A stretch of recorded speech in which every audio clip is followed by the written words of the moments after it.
This past week has been a very difficult week. Last Sunday we know that a heroic all-American hero was shot down in front of his house, a Chicago police officer.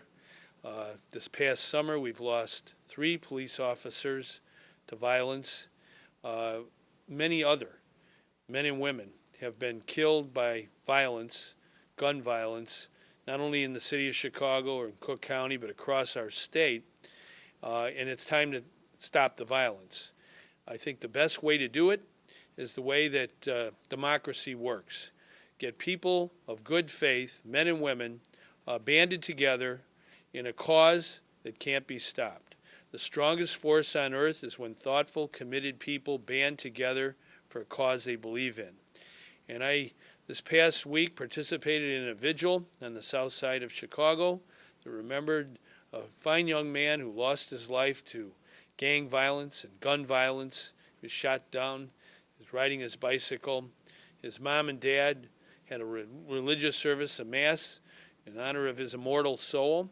And many friends, family members, as well as those who were not family, came together at that religious service and then after at the vigil, where we all stood together and remembered not only Anthony Padron, but many other fine young men and women and citizens of our state who have lost their lives to violence. And I felt at that time that the family members who had lost someone in their family to gun violence and street violence and gang violence, they have a special authenticity in our state. They have a special voice that all of us need to hear. And it's important for the governor of Illinois, and that's who I am, the governor, to make sure that we get the word out loud and clear to the people of our state, no matter where they live, no matter who they are, about what we as a society need to do to stop the violence. So today I'm going to sign an executive order by the governor of the state of Illinois, the land of Lincoln, that will set up an anti-violence commission made up exclusively of family members who have lost someone in their family to violence.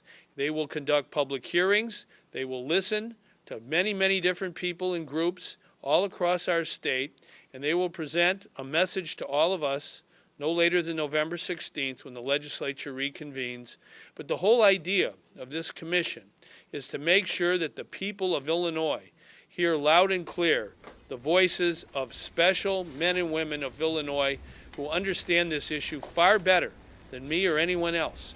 They understand what violence can do to a family and its aftermath and how it can reverberate and harm people in a neighborhood. It's very important that we work together and develop programs from beginning to end that stop the violence. Okay, this makes the commission official, and we will take our mission very seriously, and we intend to be across Illinois and across every part of our city and state to make sure that the people hear firsthand what the members have to say, but the members also get a chance to hear what the people have to say. I think if we do that and come up with a report, it'll speak to the heavens and it'll honor all of those who've given their last full measure of devotion for all of us. I'm here today because my son, Terrell Bosley, he was murdered on April 4th, 2006 while coming outside of a church. He came out to help his friend get drums out of a car, and somebody came by shooting. He was innocent. His goals and dreams was ended on that day. He was a gospel bass player, and he was a college student. His dream was to become a gospel bass player, a famous gospel bass player, and travel all the way around the world. But someone ended his life at the age of 18. And I know I'm grateful to the governor for putting this team together, because with us together we can collaborate different thoughts, and we can come together and hopefully stop this violence. And it's so many families out here every day. I've been out here for 3 years fighting, and every time I come out here, there's more and more families. We need to come together to make this stop, because like children, they're not safe on the street. My baby, my younger son, pray every day that that nobody in his family gets shot or killed. And that should not be a prayer of a 12-year-old, but that's what's going on within my household, because his brother's life was taken. He should be looking forward to living, but instead he's afraid to go outside, to walk around the corner to play. go to the store, and it should not be like that for a child that's that young. So prayerfully, this group can come together, and we can collaborate together and come up with great ideas. My name is Donna Marquez, and this is my brother, Donald Marquez. He was a police officer for 20 years in the city of Chicago. My brother Don was serving a warrant one night to a 77-year-old man. He had 3 guns in the house. My brother trusted this man for a few months, would not arrest him. Said he wasn't doing nobody any harm. But the neighbors were complaining of his house being messed up and pretty depleted. My brother went to knock on the door, and Henry called Henry. This day, Henry didn't open the door, and Henry shot my brother 4 times through a glass door. The head wound was the fatal wound, but my brother did not die in vain. Went to the crime scene. On the way to the wake, my brother's blood was laying there, still fresh blood, and I looked at it and I said, Donnie, you did not die in vain, and I will do something, whatever I can, to carry on my brother's legacy, to win this city back for the safety and protection of our children. I am so excited about being a part of this. I have prayed, and God has answered me, Governor Quinn. We will do our best. At these police officers' funerals, for the last 3 funerals I've been to, these officers are pleading. They are pleading for help. They are asking, can we join forces with the department to do something to end it? And I said, we are going to be there backing you up, officers. So thank you so much. I'm just looking forward to this. This is Peter Cruz. He got killed in 1990, and it's been 20 years. I go to every rally, every march. I'm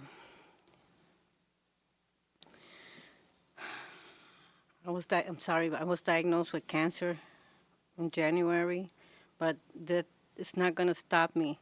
I'm a community activist. I'm also a facilitator, and I fight every day. Even after my chemo, I'm out there because we need to stand up. I tell my Peter every day to help me, to guide me, and to be with me, because I know that he could see what we're trying to do to stop the violence. Unfortunately, 2 years ago, my grandson got shot twice. And I thought I was going to go through the same thing again. But I thank God he is alive, and he was going to go to the Army in that same week. And now he can't. He gave it up, and now he's working. He's doing okay. But every day for my 15 grandchildren, I'm constantly in prayer, because once is too much. Really, I think that my role on this commission and as chair of this commission is to represent my father, who I lost 17 years ago, Cesar Garate.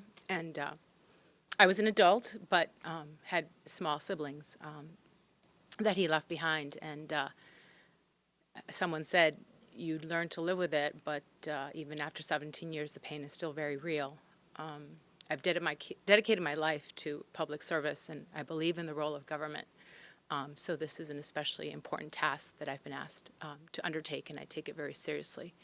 The hardest thing when I think about my father is actually how he felt. That was a vision I couldn't get out of my head. When you're standing there and somebody's pointing a gun at you, and you know that you're probably going to die, it's very difficult as a family member to think about.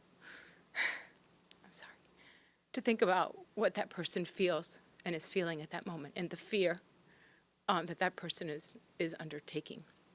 So I'm proud to represent this group of families, and I promise to use my professional work as well as my personal desire to be a public servant, to lead this commission, to help, to work with Barbara Shaw and the Illinois Violence Prevention Authority, as well as Jack Petrone, to inform the state, to listen to what the people of the state of Illinois have to say, to look at our resources, to better align our resources, to determine some concrete goals and things that we can accomplish and have some real outcomes. There's something really wrong where too many of our young men and women attending school, their number one fear is the fear of getting shot. That's not acceptable in Illinois or anywhere else, and we've got to do something about it. There's something really wrong where the number one fear of too many parents in our state is that their children might be shot by violence. And I want to bring forward today men and women of Illinois, good and true, who understand the importance of this issue, that we must stop the violence. We must protect our children, and we must protect all citizens from violence, from gangbangers, from those who would do harm.